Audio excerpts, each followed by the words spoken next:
Thanks for joining us on our newest episode of Target Acquired Podcasting. I'm going to be your host for today, Jeremy, aka Jerbear. I also go by Jerbear_IRL on all the social medias. Today's topics, we're going to be talking about the Last Chance Qualifier that just happened yesterday, as well as preparations for some funny lists for Shorehammer that's going to be coming up. And we're going to go from there and talk about other topics that might pop up in our minds. Let me get over to our other guests today and people, and I'll let them introduce themselves, and we'll go from there. My name is Gary. I go by Crossroads on the socials. My name is EJ. I go by Edgelord, at least on Longshank so far. And my name is Matt. I go by Papa Booey online. Okay. So we'll start off with the Last Chance Qualifier. We got two people here today that participated in it. We'll talk to them and kind of pass it off to them about their thoughts and how they did and what complications they might have ran into. Crossroads? Yeah. It was a great event. First round, I got to play against one of the Nova Protocol players, Shashank. He was playing Midnight Suns with the new monsters. I was playing Criminals. I almost played Kingpin in all of my games. This game, I was playing Kingpin. This is the first time I actually played against the monsters, so I was going into it guessing for the most part what they all did. But yeah, he was playing Blade, Mummy, Werewolf, and who else was he playing? Shang-Chi. Ooh, Yeah. a monster in his own rights. Yeah, he was a feisty one. Gross. So my game plan was ignore and score as many points as possible. And it did really well in the beginning. And I was up I can't even remember. I was ahead by 7 points leaving round 2. And then it just all fell to pieces. He had a tremendous clapback turn on round 3 and dazed almost my entire team and scored 8 points on me. And then I was like, well, hopefully I can get another clapback turn on him now that everybody's dazed. But I just didn't have it in me. The dice didn't have it in them. And not that he rolled amazingly well or I rolled amazingly bad. I mean, it's not a dice thing at all. It's just things aligned really well, and I tried to come back, and he scored another 8 points on me. And I think the final score was 21-14. So it was a decisive victory for Shashank, and well deserved. So you had some pretty tanky guys on your side, right? For the most part, I had I had Bullseye, but The tankiest. But I had Kingpin, Black Cat, Rhino, Mysterio. Okay. Yeah, so not super tanky, but who on his side had that wicked clapback? Who was doing the most damage over there? So it was a combination. Shang-Chi and Werewolf annihilated Rhino. There is no coming back from it. Dazed him turn 3, KO'd him turn 4. And Blade was a nightmare in his own route. So I had a turn, I cane lasered, and I did a couple damage to Blade, and I killed Mummy. And I was like, energy's really good in the Mummy. Great, I got this. Next turn, cane laser, whiffed. Next attack, cane laser, whiffed. I was like, oh, this is not good. And then Blade just used his mystic katanas to annihilate Kingpin and Bullseye. And that, my flanks were crumbling. And I mean, that's all there was. Now, with him having Werewolf on the board, did he take his tactics card? He did, but he actually never used it. I wanted to see it in action and kind of what people were doing with it. I would love to say that he needed to, but he didn't really. Need to. I did use Mysterio to move Werewolf out for a turn. That was my 7-point turn. I was able to displace a couple of his guys, and things went really well. But yeah, no, it's just it was too much. It was a lot of aggro. It's a lot of Mystic for the characters that you brought. It is a lot of Mystic, and going back in time, maybe I would have brought a couple different people. And originally, I wasn't taking Rhino, and I was taking Shadowlands. And then I saw Rhino's tactics card, and it reminded me, and I was like, oh, maybe I want Rhino in this. So I took out Shadowlands, and I put back in Rhino, and I'm wondering if maybe Shadowlands, but Shadowlands also suffers from Mystic, but Rhino was on the side with Werewolf, so I'm wondering if Shadowlands would have done better against Werewolf, but maybe hindsight's always 20/20. But How'd the other rounds matches end up going for? Well, let's pass on to EJ for Sure, yeah. his round one. We'll take it round by round. Yeah, So- we can do that. My round one was against Big Al, and it was a really great game. I was playing Hydra, and he was playing Cabal Dracula. So I was a little unsure about the kind of list I was going to see, but we got Paranoia and Gamma Waves for our Crisis cards. So I did not want to play against Thanos, Zemo, Red Skull 3. So I picked 16, and he played a Thanos, Zemo, Dracula, which was very scary when I saw it on the table. I think I did pretty well into it, though. I did get the win. But I brought, who did I bring for that one? I brought Abomination, Strucker, Red Skull. Which Red Skull was it? I was playing Master of Hydra. I did not bring the other Red Skull because I wanted to have the two different options for leadership all day. That's what I was most concerned about. Pyro was my other three. So it was Strucker, Abomination, Red Skull, and Pyro. So my focus was to get Incinerate on as many people as I could and roll as many attacks as I could, which worked out very well because I took out Zemo before he could even attack. I dazed him and then KO'd him as soon as I could the next round. Abomination got the KOs on Zemo and on Thanos through the course of the game. And I did not attack Dracula the entire game because I have played against him and I just left him alone. And if you leave him alone, he's not as big of a problem. He did jet around the table, so there was always that, but I knew that was coming. So I kind of left him to his own devices, cleared out the middle of the board, and then grabbed all the paranoias and took his side of the gamma waves, and that's what put me up to at the end of it. He scored 16 at the end of it, but I scored 20. Was he using the typical gems for Thanos? He was Mind Space. So one thing that I ran into with that one was the displacement, and that's what I knew Thanos was probably going to see the table. So I didn't want to take the Hulk that's in my list, and I took A-Bomb instead. He did move Abomination a lot between Hypnotic Gaze and the Mind Stone, but he's so fast that it didn't matter. The medium move on the big base and also his range 3 place after he attacks, he was right back in there.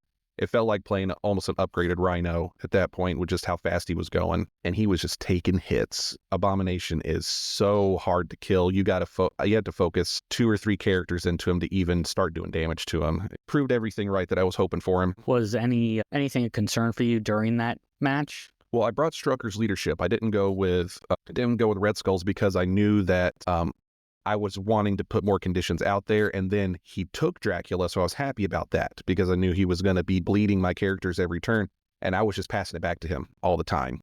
Dracula did get a lot of work out of it himself with getting more power, so he was able to generate his own power even without my attacks, but with me passing bleed back to his characters all the time, it kept it from being as huge of an issue, and I was pretty constantly healing 1 every activation for my characters, so... it was a great game, though, and Abomination really showed out for me in that one, and Strucker really did very well in that game, too. Rolling dice, and Red Skull does what Red Skull does when I play him. When he uses Empowered Gauntlets, I roll dice and stuff dies. I'm pretty consistently get 5 or 6 hits when he attacks, and that's not exactly typical, but it seems like if I point him in a direction, he will murder stuff, and pretty sure in that game he dazed Zemo and he got the daze on Thanos. Then A-Bomb finished both of them off the next turns. And remind me again, how does that leadership work for you? So for Strucker's leadership, the short version of it is that once per turn, when you give an enemy character a condition, you can heal 1 from from your friendly character. And also, if your character has a condition when they attack, if they do damage, they can pass 1 condition from the friendly to the enemy. So with Dracula giving bleed to my characters pretty consistently throughout the game, as long as I did damage, I was passing bleed right back and healing 1 every time. And does the condition have to stick for you to get the heal? For the passing, I do believe that it has to be a condition that they can take, that they can actually have on the character. So there are some instances where you have to be careful about what their immunities are or anything like that. It's all about the enemy character actually getting it rather than passing it. All right, so how did round 2 go for everybody? So round 2, I got to play my favorite game of the event. It was against a gentleman named Otis. He was playing Mephisto. And again, this is another game that I went into blind because I have no idea what Mephisto does. I've never played against him. I've actually never read the card, so I had absolutely zero idea what I was getting into. He was using Mephisto. He put on the table Mephisto, Apocalypse. Oh, what's his name? The winter card guy that has the beam. Dynamo. Yeah, Crimson Dynamo. I feel like there's someone else that I can't remember. Colossus. So it was a really odd game. I played Kingpin, Black Cat, Shadowlands, Rhino, and Beta Ray Bill. Yeah. And we were playing, it was Legacy and Intrusions. And basically it was a interesting, it was like a weird game how like we were getting the legacy viruses and running to our side of the board. So I picked it up with my ninjas and I picked another one up with Shadowlands. And then I ran my ninjas all the way back to my side of the board. Well, then he ran Mephisto all the way back on my side of the board and killed the ninjas. But in doing so, he didn't have enough power to actually pick up the legacy virus. Oh, it's the worst. So then he ran Colossus with the other legacy virus back to his side of the board. So then I chased him down with Beta Ray Bill. Now this whole time, Apocalypse is holding down the center intrusion, and anyone that I get even close to him just gets annihilated because that's what Apocalypse does. So fast forward, we're running around. Crimson Dynamo and Shadowlands are fighting on the left-hand flank. Kingpin is trying to survive standing on top of a train car with Apocalypse trying to take him out now. And everybody else is just running back and forth along the edge of the boards trying to get the legacy virus. And it ended up, I got 3 legacy viruses on Cat. And Black Cat was hiding in my deployment zone on the left-hand side. And it became a game of do everything I can to protect Black Cat. I mean, I ran down, I patched her up for 2. I was throwing people away from her. Like, it was just full-on defend Black Cat, because if she kept all 3 of those for the cleanup phase, she won. And long story short, she did manage to hold on to them and was able to take the win for that. It was a really good played game. Unfortunately, we did forget about Mephisto's leadership a lot of the game because, again, I've never played Mephisto. I've never done anything. And I think he was also new to him. So it was just something that wasn't in our heads. That's a big one to forget. It is very big, yeah. And I actually, like, at the end, I was like, let me read Mephisto because I've never actually read his card. And, you know, some of the stuff he was doing was really cool, and we were looking into it. And then I was reading his tactics cards, and that's when I read his leadership. I was like, dude, his leadership. And he was like, oh, yeah, I forgot about that. That's brutal. Yeah, so I did feel bad about that one. But, I mean, I can only do what I can do. Yeah, understandable.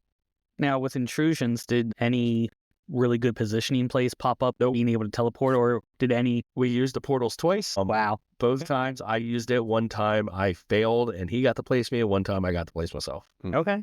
It was really like everybody ran up to the midline, grabbed points, and then everybody ran away from the intrusions as fast as possible. Wow. You don't want to hang out with each other? Nope. I mean, that's the best part of Intrusions. We were playing the keep away game, All right. and Black Cat in a keep away game is just slightly better than That's what she's good at. That is her bread and butter. So, but it was a really good game. I mean, Otis is an amazing opponent. I had a lot of fun with that. We were a lot of laughs. You know, the dice rolls were pretty much even, and I hope he felt the same way that I did. But again, that was my favorite game of the whole day. So, yeah, I'm interested to see how Mephisto ends up going in the future. And it's also, so at this point, I've lost priority twice now. I lost priority first round, and I lost priority second round, which normally I'm happy about. First round, our choices were 16-16 for points. Second round, the choices were 19-19 for points. So I got absolutely zero benefit. Did you choose your table side to better suit you? Yep, whatever one I was standing at, because I am lazy.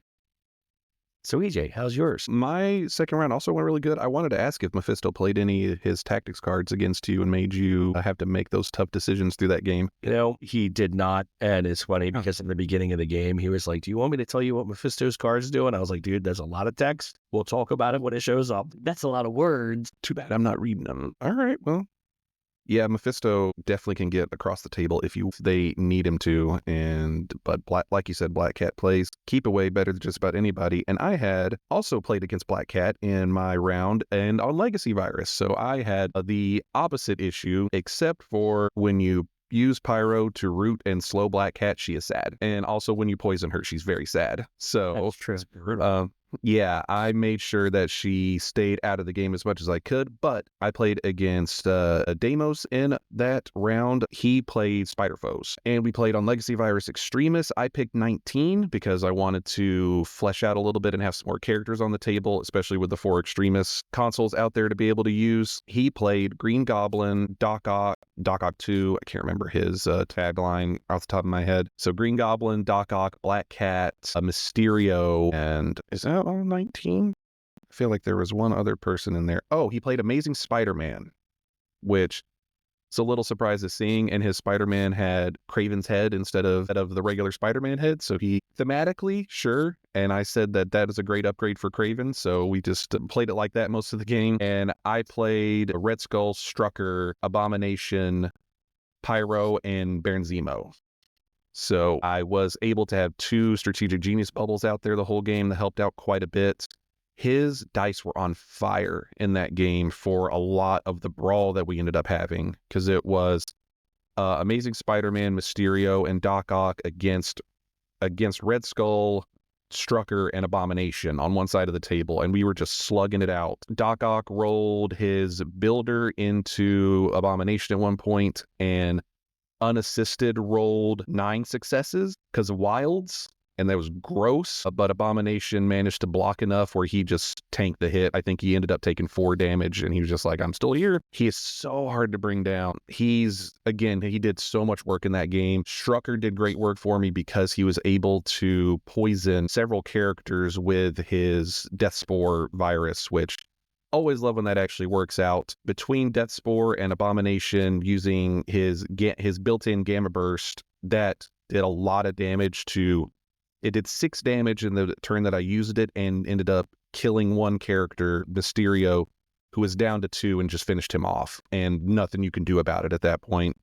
Just says take 2 damage. Zemo controlled one of the sides for me, controlled an outside, the opposite flank the entire game, and just sat there and scored points for me. I think he ended up scoring me between the virus that he had and that, he scored me like 7 points he scored me 6 points just standing out there, and we were hotly contesting everything else the whole game, and ended up on his last activation of the round that time was called. We tallied everything up, and I was ahead by 1 point. Yeah, I mean, looking at it, it was a very close game. It was a low point game too. We plugging it out and contesting everything that we possibly could. Yeah, and how'd the Extremists end up doing for you? Any good emergency healing? Extremis is so good for Hydra because in that game I did play Red Skull's leadership. So Red Skull Master of Hydra's leadership says that if you're contesting or holding an objective token, you get an extra power during the power phase. You get an additional power, so it's all the same thing for him, but it lets you stack up power a lot faster. It makes it so much more efficient for you to interact with the Extremis consoles. So every turn, I had at least that 1 power laying around to heal either Abomination or Red Skull or Strucker to keep them in the game. And even the Hydra Troopers are able to interact for free to heal. So they can do that all the time. And I love Extremis for Hydra. I love it way more than the one that gives everybody power instead when you're standing Infinity next to. Formula. I love it way more than Infinity Formula because I get the benefit and your opponent does not.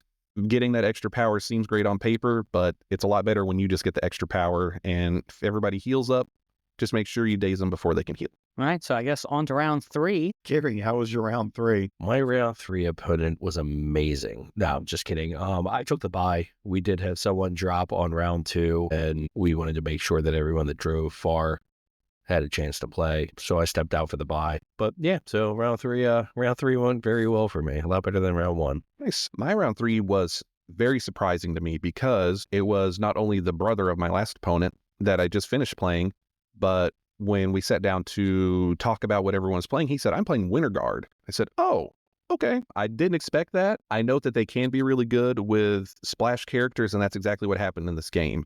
He played Crimson Dynamo, Red Guardian, Black Widow 1, Ulik, and Baron Zemo.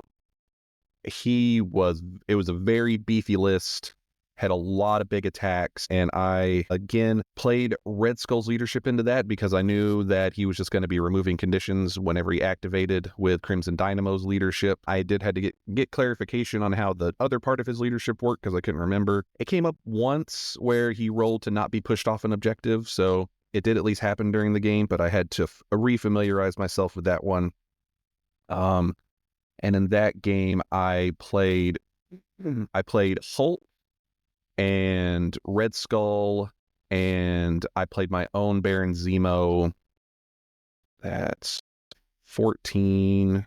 And then I played Taskmaster in that game. That's the game that I got Taskmaster on the table.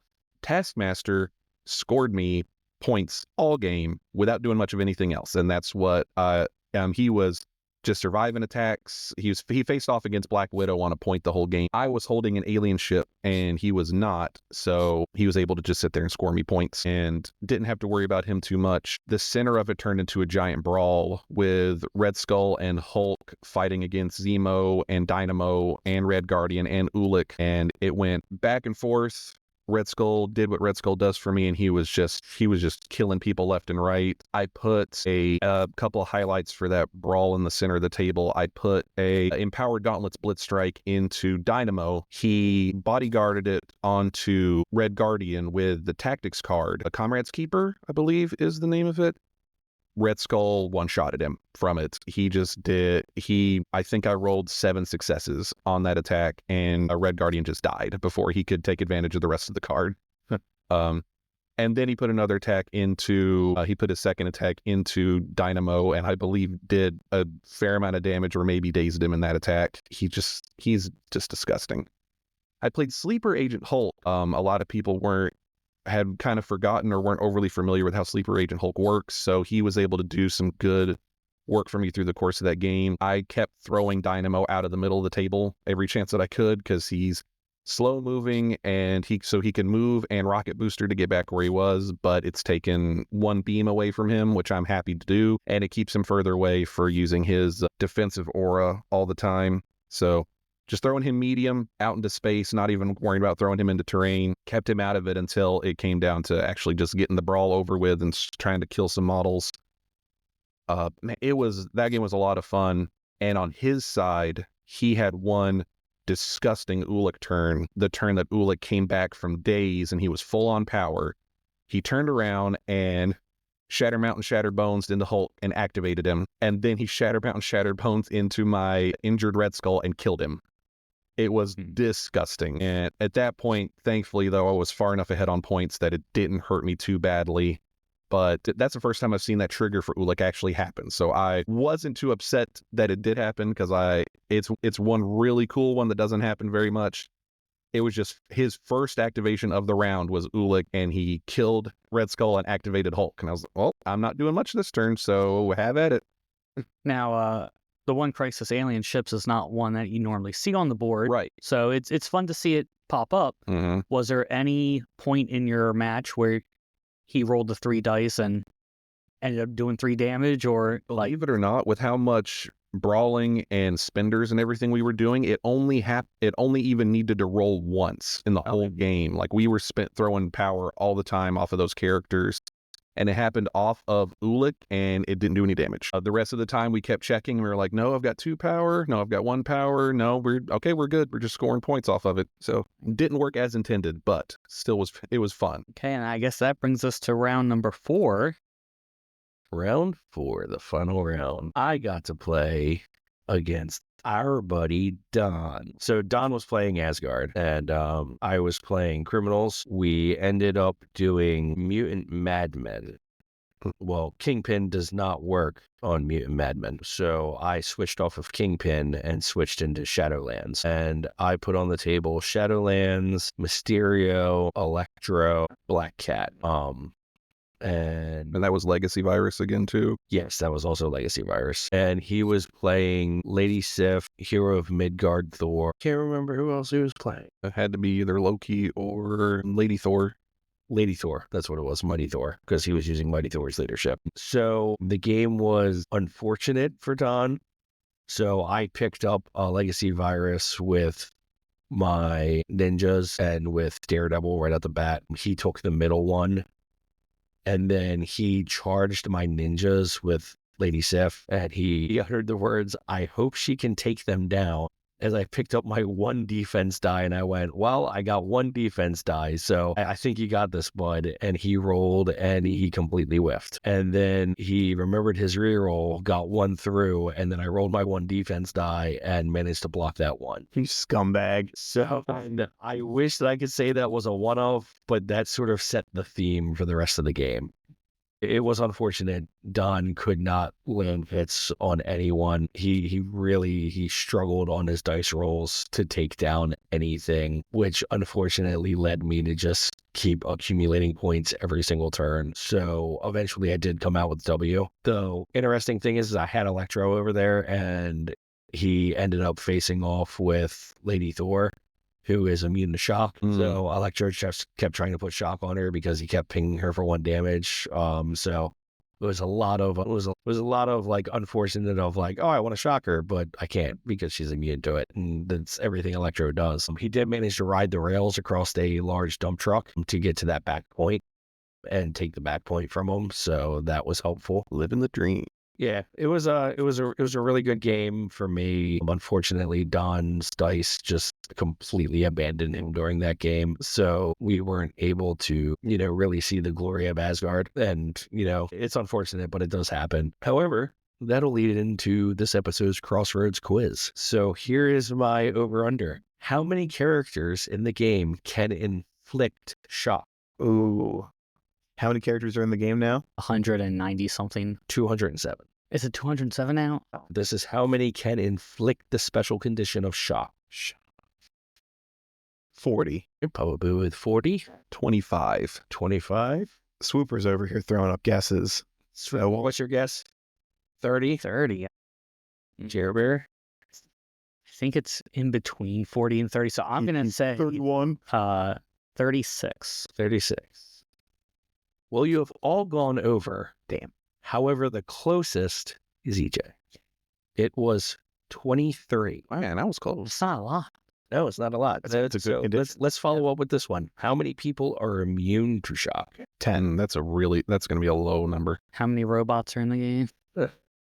Watch out. Go electrocute your TV and tell me how well it goes. All right, Swooper says 8. I'm going to say 5. 5. I already forgot what I said. You said 10. I'm going to say 18. 18. 18. I'm going to say 18. Good Lord, my man. The answer is 8. Congratulations, Swooper. Oh, All right. So that's it for Gary's Crossroads quiz. that was fun. Oh, And EJ. you know a little more about shock. EJ, so you are 3-0.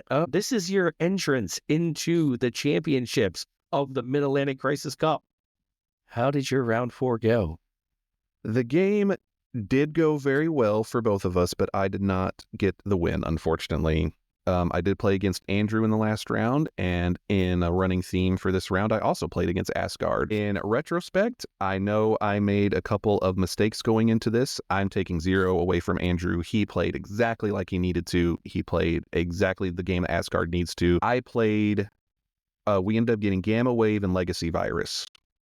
I picked 15 because I have played against the Asgard 15 so many times. I know what it does. I know it in and out.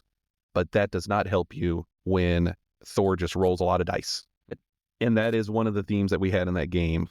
So it was the normal 15 for Asgard in that situation with Thor, Hero of Midgard, Loki, Prince of Lies, and Beta Ray Bill against Red Skull, Master of Hydra, Spider-Woman, and Sleeper Agent Hulk. So in the games that I played against it, it is generally been a very tanky list against that. And Spider-Woman is a great, great character into a lot of affiliations, but especially with Asgard because of her ability to give poison and stun on her normal attack at range 3.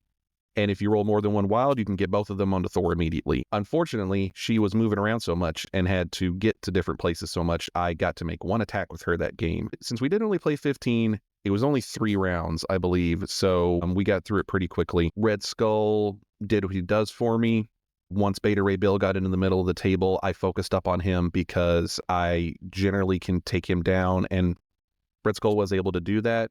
I kept throwing Thor into Loki with Hulk to keep doing consistent damage, and with Sleeper Agent, it gives him subterfuge up until he makes an attack and doesn't daze or KO an enemy character. So no brace for impact, no Indomitable, no Odin's Blessing, no nothing. And even no just random other reactive superpowers that you may have. He's really, really good into that matchup. Thor was consistently rolling 4 or 5 successes every attack he made.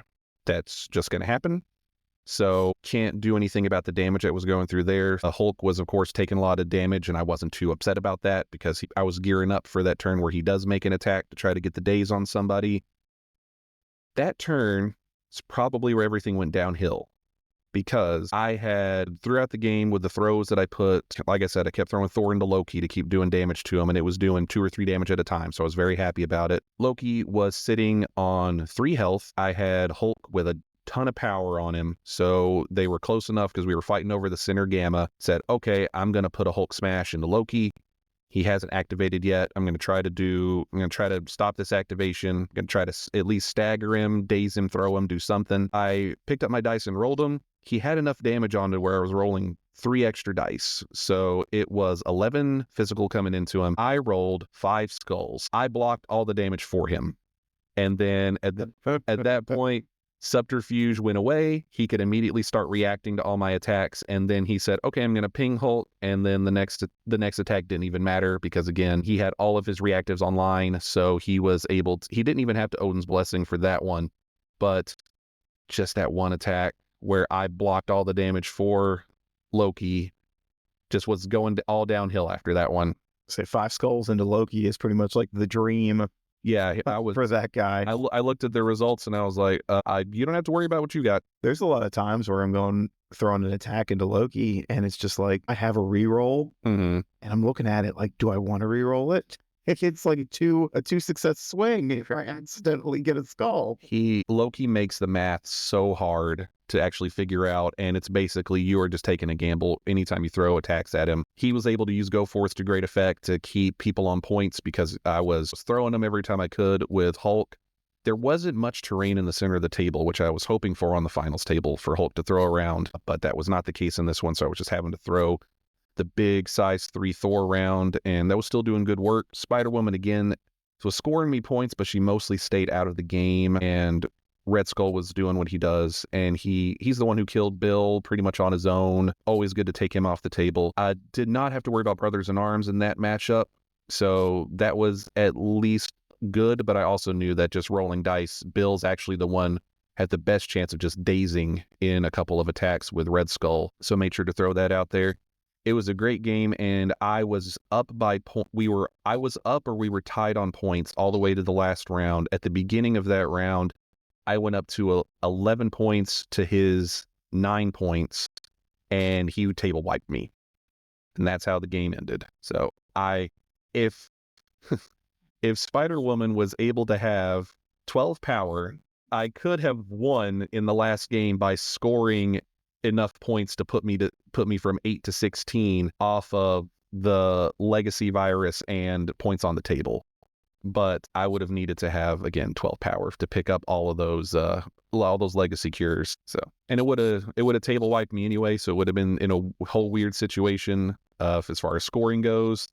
But probably wouldn't have won me the game anyway. But I was just doing the math, and I said, if I had 2 more power, I could score 8 points. Asgard is a really good affiliation, and Andrew is very good at piling. He's very good. He is very good with Asgard, so he's definitely a difficult matchup. Yep, he put his attacks in the right places with characters. He kept bullying Hulk around when he had the chance to with Bill and with Thor's Spender, and throwing him into Red Skull made me have to burn Brace for Impact fairly early in the game. I definitely played Indomitable too early. I should have saved it. I played it very early on. I think it was the end of round 1. I used it to not have Hulk pushed off a point. Should have saved it to stop a throw later. So I know that was a mistake that I made. And overall, I probably should have played my other 15 against that, which would have been Strucker, Abomination, Spider-Woman, Pyro, and just worried about getting poison and stun and every condition that you can onto Thor. That gives him a whole lot of problems. but I played the list that I had played the most with into that 15 Asgard and usually did pretty well. But he played a great game. The dice worked very well for him, and that's how it went. So congratulations to him. Told him over and over again after the game how good a game it was, and I would, not to disparage anyone at this table, but I would love for the wild card to go into the tournament and take the whole thing. Just to round out the top three, Brian Freddy of the Gamers Guild took third place. We had 14 people at the tournament altogether. It was a really good time. Swooper ran it. He did a great job running it. It was hosted by Bazooka Games in Westminster. They're always a great host. It's a great large gaming area. So thank you to them, and thank you to everyone that came out. And now we're going into the finals of the Crisis Cup, and it'll be interesting to see who comes away with the belt. So that kind of leads us into the next, I guess, event that's going to be coming up here, which is going to be Shorehammer. But that's the place that I beat you last year and took the first place in the tournament, right? It was. I watched that. That was Play, fun. yeah, very very stressful game, but no, it was a good game. That's my favorite trophy. Yeah. Fun. Well, we're going to be doing something a little bit different this year at Shorehammer. It's going to be not so competitive, but still fun in its own way. Until I play you. That's true. But from my understanding, we're going to be pulling names out of a hat, and we're going to be making each other's rosters fully. Now, I believe John was able to acquire a hat and names for us to be able to do this, and I think that's what we're going to do now. So yeah, basically what spurred this on was we all have our type. We all have our spots that we fit into MCP, what we usually play, what we enjoy playing. We vary from times to times. Like I always keep coming back to Criminals. Even Papa Booey over there says he doesn't sway, but I've seen him play a couple different things from time to time. He's dabbled in Asgard, he's dabbled in Web Warriors. He does keep coming back to Inhumans. The King of the Moon all day, baby. I keep coming back to Criminals. Jer Bear, I just do whatever Hulk's in. he keeps coming back to big. Where can I put the Immortal Hulk? It's like, hey, what can I play that only requires 3 models? That's what I'm doing. Keep it simple.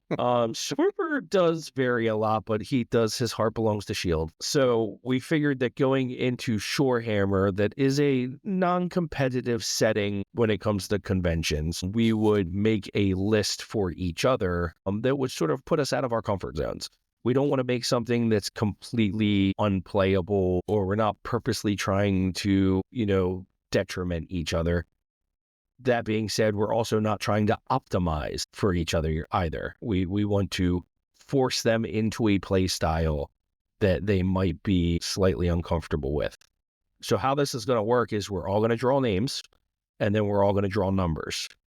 And whoever's name you get, that's whose list you're building. Obviously, if you get your own name, you put it back in, you draw again. And then the number is going to determine what order we play in, because we are using a pool of models and stuff that we all have. So we don't have 4 sets of Sentinels, so we can't put each other into Sentinels. So whoever draws number 1 will get to pick first, so forth and so on. So now we are drawing.